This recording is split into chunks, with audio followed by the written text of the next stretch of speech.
एक बदनसीब लड़की की दर्द भरी कहानी। वैसे ही इस दुनिया में लड़की होना ही जीवन को काफ़ी कठिन बना देता है, और जब आप दिखने में अच्छे ना हो, पढ़ाई लिखाई में भी अच्छे ना हो, तब सोचिए कठिनाई का लेवल क्या हो सकता है। संध्या बचपन से ही पढ़ाई लिखाई में कमज़ोर थी। रंग उसका सांवला था, नाक नक्शा भी काफ़ी लड़कियों की तुलना में इतना खास नहीं था। ऊपर से भगवान ने दांतों की बनावट भी टेढ़ी मेढ़ी दी थी। जब संध्या छोटी थी तो बचपन में स्कूल के बच्चे चिढ़ाते थे, बड़ी हुई तो गली मोहल्ले के लोग भी उसे देखकर मुंह फेर लिया करते थे। कोई भी उसका दोस्त बनने के लिए तैयार नहीं था।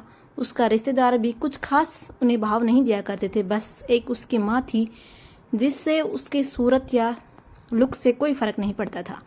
माँ संध्या से और संध्या माँ के बहुत ही बेहद करीब थे, बहुत प्यार करते थे। दुनिया भर की आलोचनाओं को सहने की शक्ति थी माँ संध्या के लिए। जब कोई उसे डफर बोल देता, जब कोई उसे बदसूरत बोल देता, तब संध्या को शादी के लिए देखने आए लोग उसे बिना पसंद किए लौट जाते। यहाँ तक कि जब खुद के पापा भी उसे मनहूस बोल देते, तब माँ ही तो थी जो उसे संभालती थी, समझाती थी। लोगों के बोलने से क्या फर्क होता है, तू तो मेरी प्यारी बेटी है। भगवान के लिए इतने सारे अन्यायों के बावजूद संध्या जीना सीख गई थी। वह खुश रहना सीख गई थी। जो भी गिने चुने लोग उससे बात करते थे, उनके साथ चुटकुला सुनाकर हंसाया करती थी और खुद भी ठहाके लगाकर हंसा करती थी। इसके अलावा एक और अद्भुत बड़ी खूबी थी संध्या के अंदर, वो थी खाना बनाने में बहुत ही मज़ा आता था। और ना सिर्फ खाना बनाने में मज़ा आता था, उसका खाना बनाया खाने के बाद लोग को बहुत स्वाद आता था। वह उनको तृप्त कर जाती थी। और यह उसमें आप तो नहीं आया था। दुनिया ने ठुकरा जाने के बाद उसने सारा समय खाना बनाने के रेसिपी किताबें और रेडियो रोज में टीवी चैनल्स को समर्पित कर दिए थे। संध्या की तारीफ तो कोई नहीं करता था, लेकिन उसके हाथों से बना खाने की तारीफ हर व्यक्ति करता था जो उसे चखता था। इस एक गुण की वजह से संध्या अपने आजू बाजू औरतों में फेमस हो गई थी, क्योंकि जिसे भी खाना पकाना सीखना हो, कुछ नया पकवान बनाना सीखना हो, वह संध्या के पास आती और संध्या की भी खुशी खुशी उन्हें सब कुछ सिखाती। उसके आसपास आने वाली औरतें अच्छा खाना बनाना सीख जाती, लेकिन लाख कोशिश करने के बाद भी संध्या के हाथ का वह जादू जो सबको तृप्त कर जाता था, वह कोई ना सीख पाता। संध्या की जिंदगी इन्हीं उतार चढ़ावों के साथ कट रही थी। एक बार फिर से माँ बाप ने जी तोड़ कोशिश कर एक फैमिली को संध्या को देखने के लिए मना लिया था, और अगले ही दिन लड़का संध्या को देखने आने वाला था। संध्या को इस बात की खबर होने पर वह दुखी और गुस्सा हो गई थी कि बिना उससे पूछे पता नहीं क्यों माँ बाप लड़का बुला लेते हैं और उसका मजाक बना देते हैं। माँ ने संध्या को समझाया कि ऐसी ही होता है, कोई भी बेटी अपने माँ बाप के यहाँ हमेशा नहीं रह सकती, उसे एक दिन शादी करके जाना ही पड़ता है। अगले दिन संध्या सुबह सुबह ही लड़के वाले के आने से पहले ही सज संवर कर कहीं निकल गई थी। उस दिन लड़के वाले घर आकर माँ बाप को बहुत खरी खोटी सुनाकर गए। वैसे भी पापा को संध्या पर हमेशा ही गुस्सा रहता था, लेकिन उसकी इस हरकत से उसको गुस्से से पागल कर दिया। उस दिन पापा ने संध्या का सारा गुस्सा माँ पर उतार दिया, वह कहकर कि एक मनहूस बेटी को जन्म देकर भी तुम्हारा मन नहीं भरा था, इसलिए उसको लाड प्यार देकर सर पर बिठा लिया है।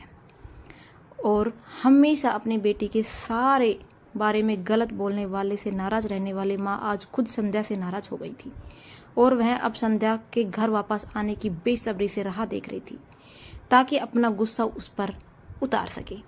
सूरज ढलने से पहले संध्या घर लौट आई थी। उसके चेहरे पर एक अजीब सी खुशी थी। हाथों में एक केक चेक था और एक सर्टिफिकेट भी। संध्या माँ से कुछ कहना चाहती थी, लेकिन इससे पहले ही संध्या अपने मुंह से एक भी शब्द कह पाती, माँ ने उसे खरी खोटी सुनाना शुरू कर दिया। गुस्से में माँ बोलते बोलते इतना कुछ बोल गई कि संध्या ने कभी सपने में भी नहीं सोचा था। माँ ने कहा, बाकी सभी लोग सही थे, तुम सच में मनहूस हो। तुम्हारी वजह से हर कोई परेशान है। अच्छा होता तुम पैदा होते ही मर जाती, यह दिन ना देखना पड़ता हमें। गुस्से में बड़बड़ाती और सब्जियां काट रही माँ एक बार भी संध्या की तरफ नहीं देखा था। संध्या माँ की बातें किसी पत्थर की मूर्त की तरह सुन रही थी। पत्थर की ऐसी मूर्त जिसे शरीर में जो जान ना सके, जान हो, लेकिन आंखों में आंसुओं की धारा बह रही थी। संध्या ने माँ से पूछा, माँ क्या सच में तुम भी चाहती हो कि मैं मर जाऊं? क्या इतनी बुरी हूं मैं माँ? अभी भी गुस्सा सर पर सवार होने की वजह से माँ ने कह दिया हाँ। बिना एक पल भी सोचे संध्या सीधे अपने कमरे में जाकर कमरा अंदर से बंद कर लिया। 1-2 मिनट बाद गुस्सा थोड़ा शांत होने पर माँ अपनी गलती का एहसास हुआ तो संध्या के रूम की तरफ गई। उन्हें पता चला कि संध्या रूम में अंदर से बंद कर लिया है। गुस्से में कुछ कर ना ले, इसलिए माँ ने तुरंत पापा को इस बात की खबर दी। दोनों ने काफ़ी दरवाज़ा खोलने की कोशिश की, लेकिन जब नाकामयाब रहे तो दरवाज़ा तोड़ दिया। अपने स्कार्फ से फांसी का फंदा तैयार कर संध्या पंखे से लटक रही थी। ज्यादा वक्त नहीं हुआ था, वह सिर्फ बेहोश हुई थी। माँ बाप ने तुरंत उसे पंखे से अलग किया और बेड पर लेटाया।